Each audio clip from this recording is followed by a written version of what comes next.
Pagpalang umaga po sa bawat isa, purihin po ang ating Diyos. Hallelujah.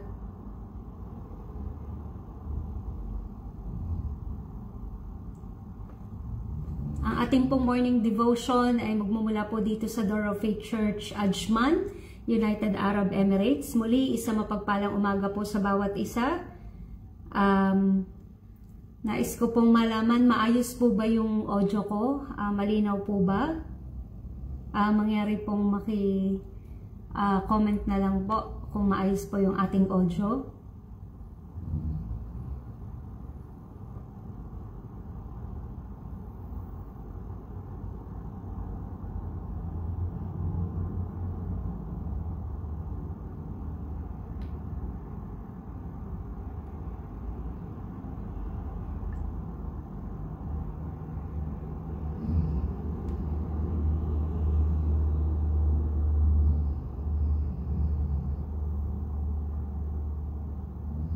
Hallelujah, purihin po ang ating Diyos. Maraming salamat po sa bawat isa. Muli, isa mapagpalang umaga po sa mga bagong nakatunghay po sa ating morning devotion. Nagmumula po dito sa Door of Faith Church, Ajman, United Arab Emirates. Hallelujah. Bago nga po tayo magpaumpisa, tayo po muna ay umawit sa ating Panginoon at sundan po natin ito ng panalangin. Hallelujah. Hallelujah. Hallelujah.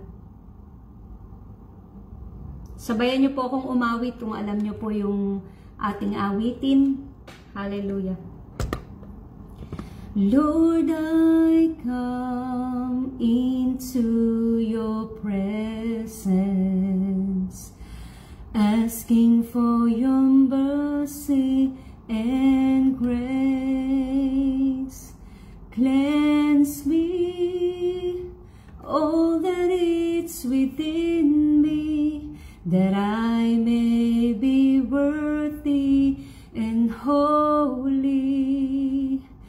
as I praise your holy name, raising my voice with my song longing for your Spirit's move in me. Let me worship you with all that I am. I lift up my hands. I give you my heart. Everything I offer it all, my Jesus. All worldly desires, in your throne I lay down, and may your Spirit fall. 'Cause all I long for my life be pleasing, Lord, to you. Minsan pa nga po sa umpisa, hallelujah, lumapit po tayo sa presensya ng ating Panginoon, mga kapatid. Lord, I come into your presence, asking for your mercy and grace.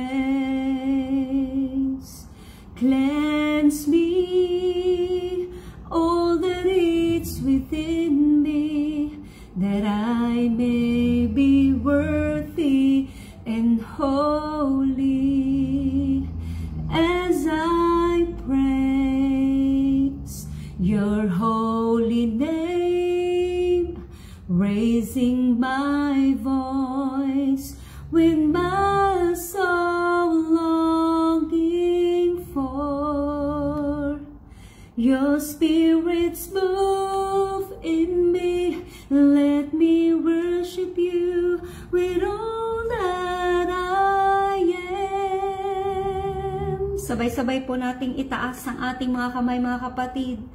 I lift up my hands. I give you my heart. Everything I have, I offer it all. My Jesus, all worldly desires,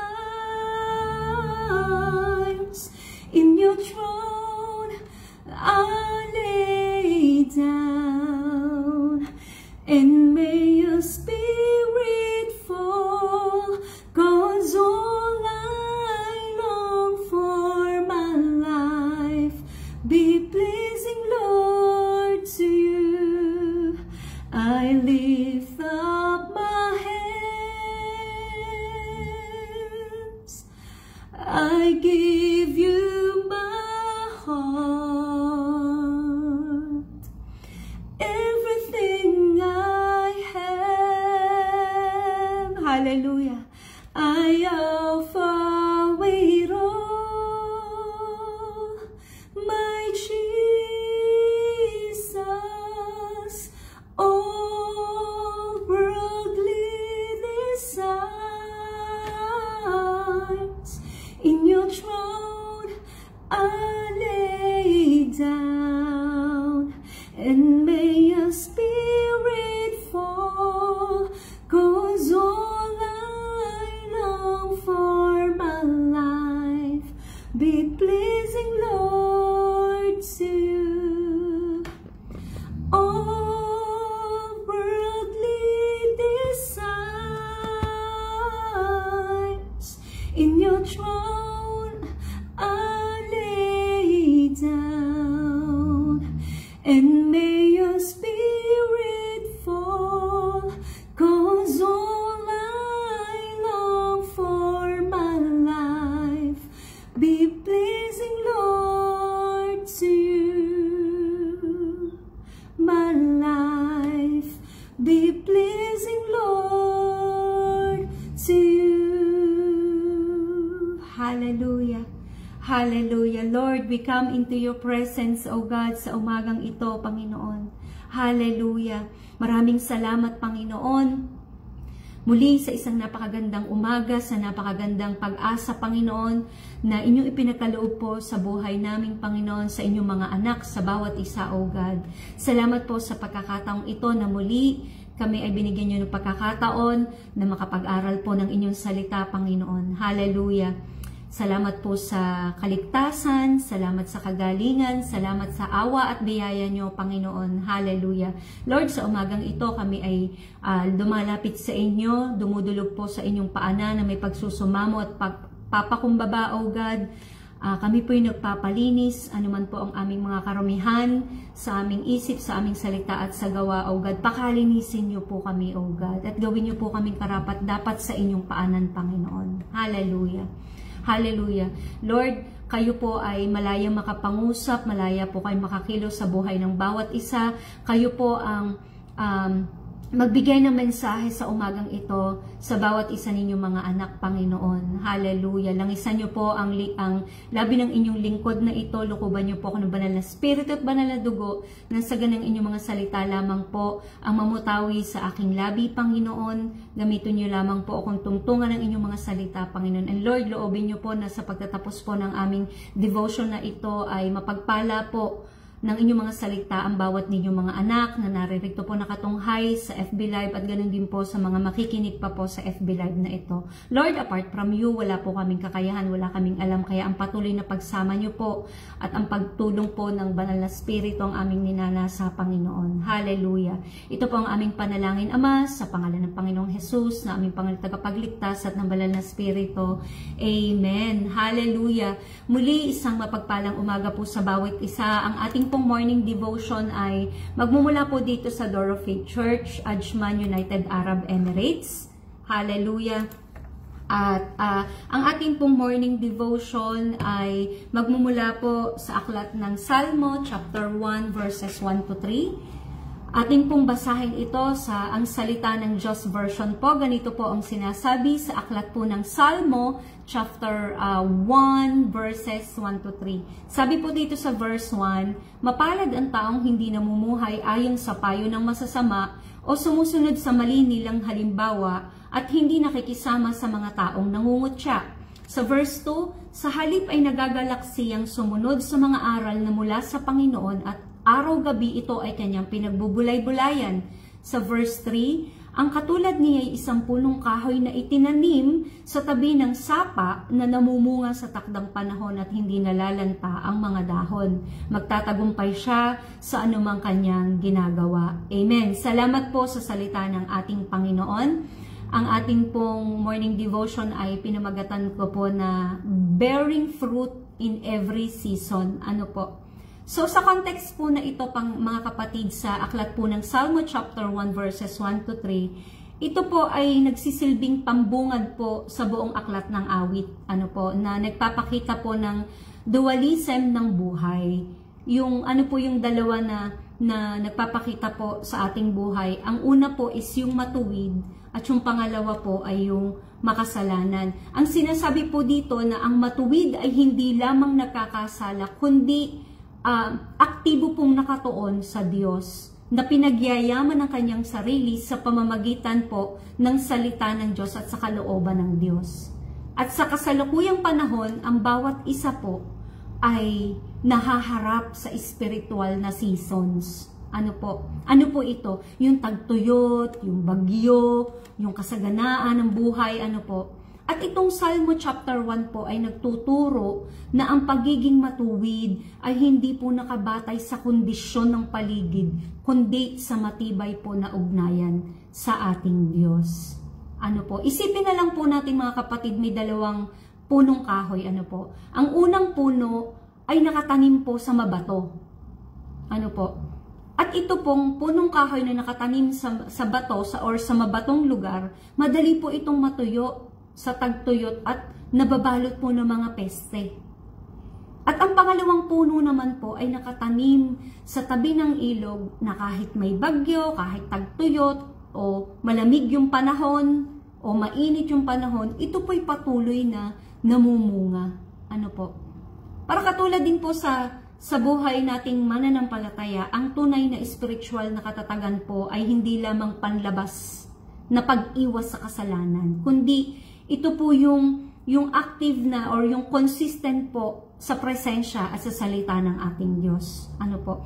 Ang bawat season po ng buhay natin mga kapatid, mabuti man or masalimuot man yung season ng ating buhay, ay alam niyo po, ito po ay pagkakataon natin upang lumago sa pananampalataya at magbunga ng kabutihan. Ano po? So hindi lamang po sa buhay na ang sitwasyon ay napakabuti, kundi kahit sa buhay na po na ang sitwasyon ay masalimuot. Ano po?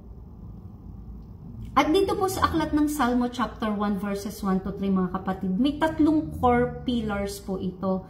Ibig sabihin, may tatlong pangunahing haligi po ng pagbunga sa lahat ng panahon. Ano po? Una po, sa verse 1. Ano pong sabi doon sa verse 1? Mapalad ang taong hindi namumuhay ayon sa payo ng masasama o sumusunod sa mali nilang halimbawa at hindi nakikisama sa mga taong nangungutya. Ano po ba ito? Ibig sabihin po, iwas sa masama. Ano po? Sa madalit salita, iwasan po yung masama. Kasi ang payo po ng masama ay hindi lamang maling idea, kundi ito po ay tukso. Ano po? Lahat ng ito po yung lahat ng impluwensyang humihiwalay sa ating Diyos. Ano po?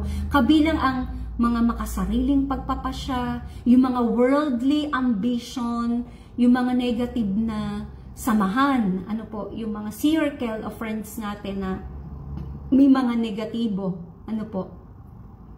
At ang sabi, ang mapalad, ano po? Ang mapalad ay ano pong sabi, ang mapalad ay hindi po panandalian, kundi pangmatagalan pong spiritual na katiyakan at proteksyon mula sa ating Diyos. Ang iwas po mga kapatid sa maling impluensya, yan po ay isa sa pundasyon natin ng spiritual na paglago po natin. Ano po? Sabi nga po sa unang Korinto, chapter 15 verse 33. Sa unang Corinthian chapter 15 verse 33, ganito po yung sinasabi. Huwag kayong palilinlang sa kasabihang iyan. Sa halip, ito ang inyong paniwalaan. Ano po? Ang masasamang kasamay nakakasira ng mabuting ugali. Ibig sabihin yung masasamang kasamay nakakasira ng mabuting ugali. Ganon din po sa Kawikaan, chapter 4, verses 14 to 15. Ano po? Sinasabi po dito sa Kawikaan, chapter 4, verses 14 to 15. Huwag mong gagayanin ang ginagawa ng mga taong masama. Iwasan mo ito at patuloy kang mamuhay ng matuwid. Mga kapatid, hindi natin makakamit ang patuloy na tagumpay kung ang ating landas ay binabalot ng kasamaan o tukso. Hindi natin makakamit ang patuloy na tagumpay kung tayo po ay nakapaligid sa tukso o sa kasamaan. Ano po? Sa Christian life application, mga kapatid, magkaroon po tayo ng discernment sa pagpili po ng ating pakikitunguhan. Ano po, yung, kumbaga parang sa circle of friends po natin, sa kaibigan, sa paligid, sa environment, magkaroon po tayo ng discernment sa pagpili. Ano po, at yung mga impormasyon na tinatanggap natin, magkaroon po tayo ng discernment. Parang sa social media, ano po, kadalasan kapag alam naman natin sa social media, marami dyan mga fake news, marami pa ay parang agad-agad talagang matitrigger yung ano mo matitrigger yung ikaw mismo kasi minsan makikita mo hindi ayon sa opinion mo, agad papatulan mo, agad ipopost mo, agad magbabash ka, mag-judge ka. Ano po, iwasan po natin yung mga impormasyon na tinatanggap natin na hindi maganda, mga kapatid. Lalo ngayon ang social media, yung mga addictive habits, yung mga online games, ano po, na halos nawawala na tayo ng oras. Yan po ay mga gawain po na nagpapahina sa spiritual natin, mga kapatid. Kaya, mga kapatid, bakit mahalaga ang bearing fruits, ano po, in every season, sa pag-iwas po sa masama, katulad po sa sinasabi natin sa verse 1, ano po, ang pagiging mabunga po sa bawat season ay nagsisimula po sa pagpili ng tama. Dahil ang ugat po ng punong kahoy, tandaan niyo po kanina yung ating binanggit, dahil ang ugat ng punong kahoy, yan po yung sumisimbolo sa ating spiritual na buhay, ay kailangan po ito'y malusog upang magbunga. Ano po, wala pong malusog na hindi na nagbunga ng maganda. Ano po, kailangan laging malusog yung ating spiritual na buhay. Kaya dapat po maging mabunga tayo sa bawat season ng ating buhay. Nagsisimula po yan sa pagpili natin ng tama. Amen po. At bilang spiritual result po, kung tayo po ay nagsisimula sa pagpili ng tama, protektado po yung ating puso at isipan. Ano po? At handa po tayong umusbong at magbunga kahit mahirap yung sitwasyon, kahit mahirap yung season natin sa buhay. Nagigets po ba natin, mga kapatid? Ano po? At sa verse 2 po, ng Salmo chapter 1 verse 2, sabi po dito, sa halip ay nagagalak siyang sumunod sa mga aral na mula sa Panginoon at araw-gabi ito ay kanyang pinagbubulay-bulayan.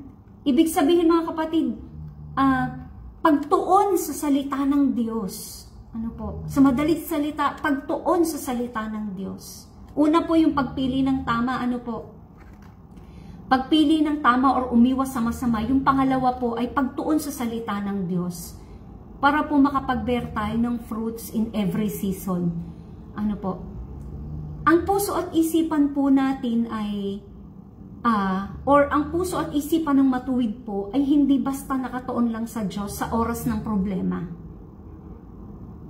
Ano po? Hindi lamang po nakatuon yung puso at isipan ng isang matuwid, hindi basta lang yan nakatuon sa oras ng problema lamang. Ano po? Kundi patuloy at buong puso po niyang pinagmumuni-munihan, pinagbubulay-bulayan yung salita ng Diyos.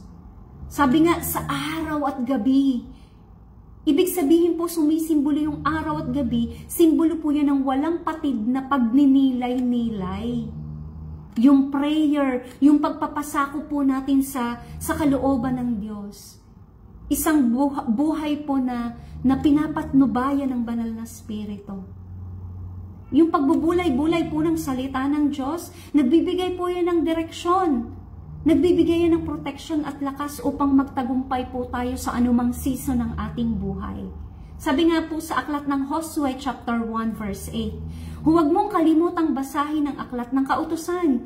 Pagbulay-bulayan mo ito araw at gabi para malaman mo kung paano mo matutupad ng mabuti ang lahat ng nakasulat dito. Kung gagawin mo ito, uunlad ka at magtatagumpay. So yung salita ng Diyos, kung nagbubulay-bulay ka para magkaroon ka ng magandang, mag-bear ka ng fruits in every season, sabi nga, nagbibigay siya ng direksyon. Hindi lang yun, ang sabi pa ay nagbibigay ng protection at lakas. Ano po, sabi pa nga sa Salmo 119, verse 105, sabi dito, ang salita nyo ay katulad ng ilaw na nagbibigay liwanag sa aking dadaanan. Hallelujah! Ano po, kaya mga kapatid, as mananampalataya, as believer, maglaan po tayo ng intentional na oras para sa prayer life natin, para sa devotion natin, yung personal devotion po natin, yung tayo talaga lang, ano po, Bible study, hindi lamang po bilang routine, kundi bilang personal po na pakikipag-ugnayan natin sa ating Diyos. Ano po? Alam natin po yan lahat na ang prayer, ayan po yung pagkakataon na tayo ay nakikipag-usap sa Panginoon. At kapag tayo naman po ang nagbasa ng salita ng Diyos, yan naman po yung pagkakataon na sa atin ay nangungusap ang ating Panginoon. Kaya mga kapatid, i-apply po natin yung bawat natututunan natin sa salita ng Diyos sa bawat aspeto ng ating buhay. Maging sa trabaho man ito, maging sa school, maging sa community natin, o maging sa pamilya natin mga kapatid. Kaya, bakit mahalaga yung bearing of fruits in every season sa pagtuon po sa salita ng Diyos? Kasi ang patuloy na spiritual nourishment po ay nagpapanatili po ng ating kakayahang magbunga kahit tagtuyo at bagyo po ang season ng ating buhay. Amen. Ang punong kahoy po ay walang sustansya, ay madali po yung malanta. Amen. Parang tayo po sa atin, ang puso po natin, kung wala po tayong Diyos, ay madali po tayong panghinaan ng loob. Hallelujah. Amen. And as a spiritual result, kung tayo ay magtutuon sa salita ng Diyos, patuloy po na lumalakas, lumalago ang ating espiritu. At sa patuloy na paglakas at paglago ng ating espiritu, nakakayanan po natin yung mga stress na dumarating sa ating buhay. Nakakayanan natin yung mga discouragement at yung spiritual dryness. Hindi po natin mararanasan yung panghihina, lalo tigit sa ating espiritu, kasi nakatuon tayo sa salita ng Diyos. Yun yung nourishment natin. Ano po? Na tayo ay may kakayahang magbunga kapag nakatuon tayo sa salita ng Diyos. Ano man yung season ng buhay mo, maging bagyo man yung season ng buhay mo, maging tagtuyot man yan, ano po, maging bagyo man yung season ng buhay mo, makakayanan natin.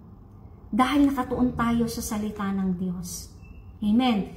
At sa panghuli po yung verse 3 sa Salmo, sa ating key verse, Salmo chapter 1 verse 3. Ang katulad niya ay isang punong kahoy na itinanim sa tabi ng sapa na namumunga sa takdang panahon at hindi nalalanta ang mga dahon. Magtatagumpay siya sa anumang kanyang ginagawa. Napakaganda, ano po? Ibig sabihin po mga kapatid, sa madalit salita, pagbunga sa lahat ng panahon. Ang ilog po, ano po, yung tubig po, ano po, sa sapa, ay sumisimbolo po ito sa patuloy na buhay at lakas mula sa ating Diyos. Kaya, mga kapatid, ang matuwid po ay nakaugat sa ating Panginoon. Kaya't kahit sa anumang panahon, katulad ng ating kanina po pong binabanggit, sa panahon ng krisis, panahon ng kahirapan, panahon ng bagyo ng ating buhay, nagbubunga pa rin po ng mabuti. Kahit na sa tingin natin ay hindi maganda yung ating sitwasyon, hindi maganda yung season ng ating buhay, nagbubunga pa rin siya ng mabuti. Kasi nga una, meron tayong tamang pagpili at meron tayong pagtuon sa salita ng Diyos, kaya magbubunga tayo sa lahat ng panahon. Ano po? Ang bunga po sa kanyang kapanahunan ay hindi lang po laging material, mga kapatid. Naakala lagi natin yung nakikita lang natin na kasaganaan sa estado ng buhay, material. Hindi po. Ito po ay yung spiritual na bunga. Ano po yung spiritual na bunga? Yung kabutihan, kapayapaan, kababaang loob, at pagmamahal sa kapwa.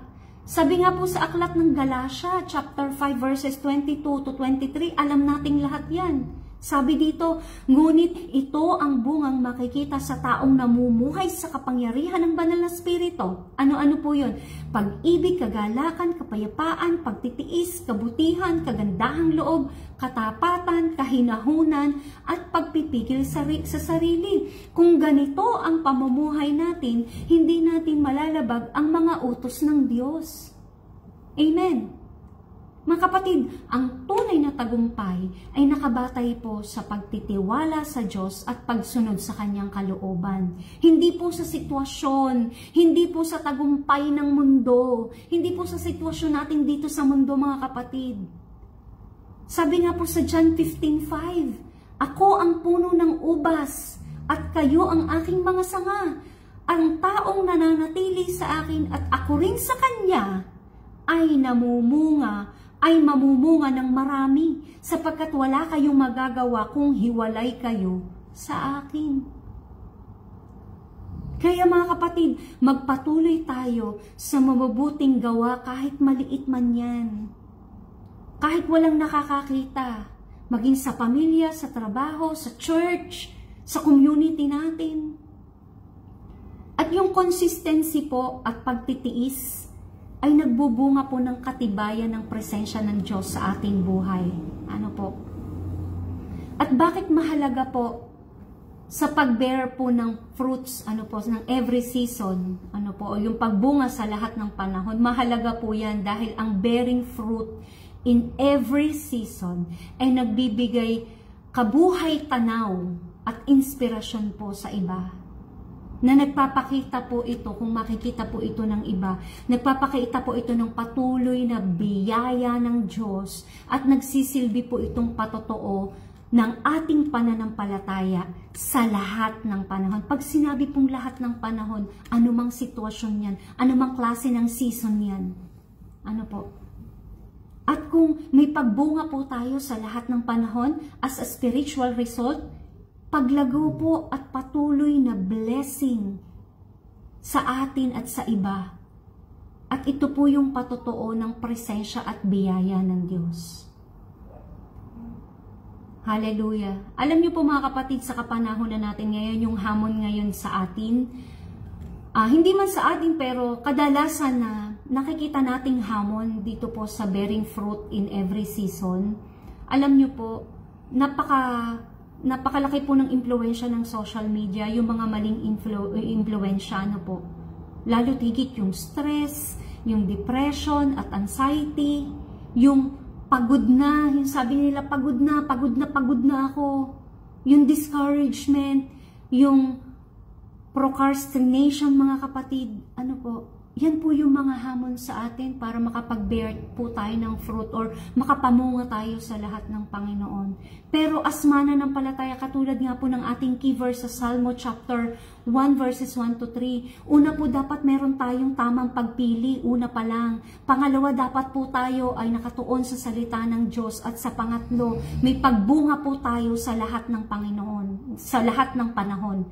Kaya mga kapatid, tutukuyin po natin ang panahon, ano po, lalo't higit sa panahon ng tagtuyot, panahon ng hindi maganda, yung season na hindi maganda sa atin, humingi po tayo ng lakas pa sa Panginoon.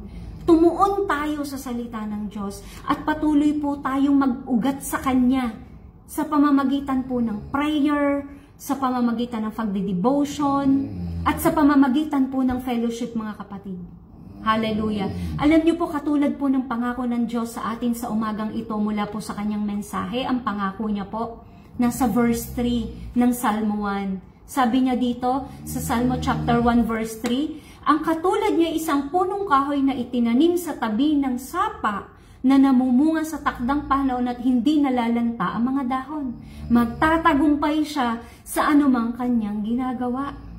So kung tayo mismo yung buhay natin ay nakaugat doon sa salita ng Diyos, tayo po ay mamumunga sa takdang panahon na kahit anumang season ng buhay natin, maging tagtuyot, maging bagyo, kung anuman pong season ng buhay na hindi maganda, hindi po tayo malalanta, hindi po tayo madadala ng agos ng season na yan, hindi tayo madadala ng agos ng bagyo ng buhay.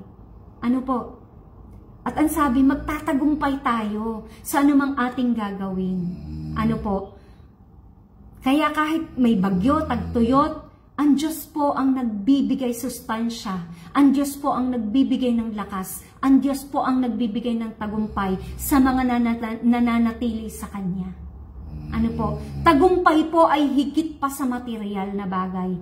Ano po ito? Yung tagumpay ay yung meron kang kapayapaan na nagmumula sa Diyos, na hindi kayang ibigay ng mundo, yung kagalakan, yung kabutihan at patotoo po ng biyaya ng Diyos. Ano po? Sabi nga po sa Isaiah chapter 58 verse 11, palagi ko kayong papatnubayan at bubusugin kahit sa mahirap ang kalagayan ninyo. Palalakasin ko kayo at kayo'y magiging parang halamang sagana sa tubig at parang bukal na hindi nawawala ng tubig. Amen! Hallelujah! Grabe po yung salita. Galing na po ito sa Biblia, mga kapatid, sa salita ng Diyos. Ano po? Hindi po ito kung saan lang po natin kinuha. Kaya mga kapatid, bilang application, maglaan po tayo ng oras araw-araw, sabi nga araw at gabi, sa pagbubulay ng salita ng Diyos, sa pananalangin, bilang pangunahing sustansya po ng ating espiritu. Iwasan po natin yung mga toxic influences sa social media, sa circle of friends natin, sa paligid natin. Patuloy po tayong magbunga sa lahat ng season ng buhay natin, kahit mahirap, kahit sa maliit na paraan. Ano po? Magkaroon po tayo ng reflection upang makita po ang ating spiritual growth at blessings. Ano po? Kaya mga kapatid, alam niyo po, ang pagiging mabunga sa lahat ng panahon ay hindi lamang po tungkol, katulad pa po ng sinasabi natin kanina, hindi po sa lahat ay tungkol sa material o tagumpay na nakikita ng ating mata na resulta. Ito po ay tungkol sa pagiging matatag natin sa pananampalataya at patuloy na pagpapakita ng pag-ibig, kabutihan at katapatan po kahit sa gitna ng hamon ng buhay natin. Na tulad ng punong kahoy na nakatanim sa tabi ng ilog, tayo pong mga Kristiyano, tayo pong mga anak ng Diyos, tayo pong mga mananampalataya, na nakaugat sa Diyos ay hindi matitinag kahit anong season ng buhay yan. Maging malamig man ang panahon ng buhay. Kaya ang bawat season po ng ating buhay, maging pangit man yan, ay pagkakataon po upang lumago ang ating espiritu, magbunga at magdala ng biyaya sa iba. Ano po? Una po, ulitin ko, pag-iwas po sa maling impluensya at pumili po ng tama, pagtuon sa salita ng Diyos pangalawa, at patuloy po na magbunga sa lahat ng season ng ating buhay. Ano po? Bakit po mahalaga ang bearing fruit in every season? Ipinapakita po nito ang katatagan ng pananampalataya sa lahat ng sitwasyon. Nagbibigay po ito ng blessing hindi lang po sa atin, kundi sa mga nakapaligid po sa atin. Ito po ay tanda ng ugnayan sa Diyos. Tanda ng ating ugnayan sa Diyos, sapagkat ang bunga ay likas po sa taong nakaugat sa Diyos. Nakakapagpatibay po sa atin upang harapin ang hamon at tagumpay ng may kapayapaan at kagalakan sa ating buhay. Amen po ba? Ang tunay na Kristiyano po ay hindi nagbubunga lamang kapag magaan ang sitwasyon. Ang tunay na bunga ay lumilitaw sa bawat sitwasyon. Sa saya, sa lungkot, sa tagumpay, sa lugmok na sitwasyon. Ano po? Alam niyo po yung secret. Kanina pa po nating sinasabi mga kapatid. Sasabihin ko po muli sa inyo ang secret. Ano po? Nakaugat po sa Diyos. Nakatuon sa salita ng Diyos. At handang maglingkod sa Kanya at sa kapwa sa lahat po ng pagkakataon. Amen. God as the source of our lives. Ang punong kahoy po ay hindi nabubuhay sa sarili. Parang tayo pong Kristiyano, hindi po tayo mabubuhay sa sarili lamang natin. Ang Kristiyano dapat ay nakaugat sa Diyos. Sa Diyos nakasalalay ang sustansya natin. Sa Diyos nakasalalay ang ating lakas at kakayahang magbunga sa lahat ng season. Amen po ba? Hallelujah! Purihin po ang ating Diyos. Salamat po sa kanyang mensahe sa umagang ito. Nawa po, nakuha po natin ang mensahe ng ating Diyos sa umagang ito at maisabuhay po natin ito sa araw-araw nating pamumuhay. Tayo po ay manalangin. Hallelujah! Hallelujah! Glory to you, Jesus. We glorify and exalt your holy name. Maraming salamat po, Panginoon, sa inyong salita na muli nagbigay paalaala sa amin, nagbibigay ng patnubay at lakas sa bawat season ng aming buhay. Tulungan niyo po kaming iwasan yung maling impluensya at makapili po kami ng tama, Panginoon. Manatili pong nakatuon sa inyong mga salita at magbunga po kami sa lahat ng panahon, sa lahat ng season po ng aming buhay. Patuloy niyo pong palakasin ang aming pananampalataya, O Diyos, sa kabila ng aming mga pinagdadaanan, sa kabila ng stress, problema o anumang discouragement, Panginoon. Turuan niyo po kaming maging tulad ng punong kahoy na nakatanim sa tabi ng ilog, Panginoon, na patuloy na may sustansya at nagbubunga ng kabutihan at nagbibigay inspirasyon din po sa iba, O God. Tulungan niyo po kami na ang aming ugat ay nakaugat lamang po sa inyo, Panginoon. Dahil alam namin, O Diyos, na kapag ang aming buhay ay nakaugat sa inyo, lahat po ng season ng aming buhay ay may tagumpay, may kagalakan, may kapayapaan. Hallelujah. Tulungan niyo kami, Panginoon, manatili lamang po sa inyo, O God. Tulungan niyo kaming pumili ng tama, tulungan niyo po kami ng nakatuon lamang sa inyong mga salita, at tulungan niyo po kaming laging magbunga sa lahat ng panahon, O Diyos. Hallelujah. Lord, maraming salamat po sa inyong mensahe. Patuloy na maisapamuhay po namin ito sa araw-araw naming pamumuhay, O Diyos. Hallelujah. Salamat din po sa inyong mga anak na nakaisa po dito sa FB Live sa Morning Devotion at sa mga makikinig pa po. Lord, kayo po ang patuloy na magpala sa lahat ng aspeto ng kanilang mga buhay, anuman po yung kanilang mga piping dalangin, O Diyos. Kayo ang patuloy na kumilos at gumawa ng naaayon po sa inyong kalooban, O God. Hallelujah. And Lord, salamat din po. Patuloy niyo pong proteksyonan ng bawat isa na mga kasalukuyan po na papunta po sa kanilang trabaho, papasok po sa eskwelahan o saan lugarin man sila magpunta or mga pauwi pa lang po galing sa trabaho, O Panginoon. Patuloy niyo po silang proteksyonan at gabayan. Ilayo sa anumang kapahamakan at anumang sakit. And Lord, anumang gawa ng kaaway, Panginoon, sa araw na ito, sa maghapong ito, Lord, sinasaway po namin ito sa pangalan niyo, Panginoong Jesus, hindi po ito makakakilos, Panginoon. Let your will be done, Panginoon, sa lahat ng aming gagawin mula sa oras na ito hanggang sa matapos po ang aming araw. At makita po, Panginoon, ang inyong kaluwalhatian, ang inyong liwanag sa aming buhay. At tanging kayo lamang po ang magbigyan namin ng papuri at kadakilaan, Panginoon. Hallelujah. Muli, maraming salamat, O Diyos. Hallelujah. Pinagpapala po namin ang inyong mga salita, Panginoon. We bless your holy name, O God. Hallelujah. Hallelujah. Maraming salamat, O Diyos. Ito po ang aming panalangin, Ama, sa tanging pangalan po ng inyong anak na si Jesus, na aming Panginoon tagapagligtas, at sa banal na spirito, ang lahat po ng anak ng Diyos magsabi ng Amen. Hallelujah! Purihin po ang ating Diyos. Muli, isang mapagpalang umaga po sa bawat isa. To God be all the glory. God bless us all po. Hanggang sa araw po ng bukas. Muli sa ating morning devotion. Hallelujah!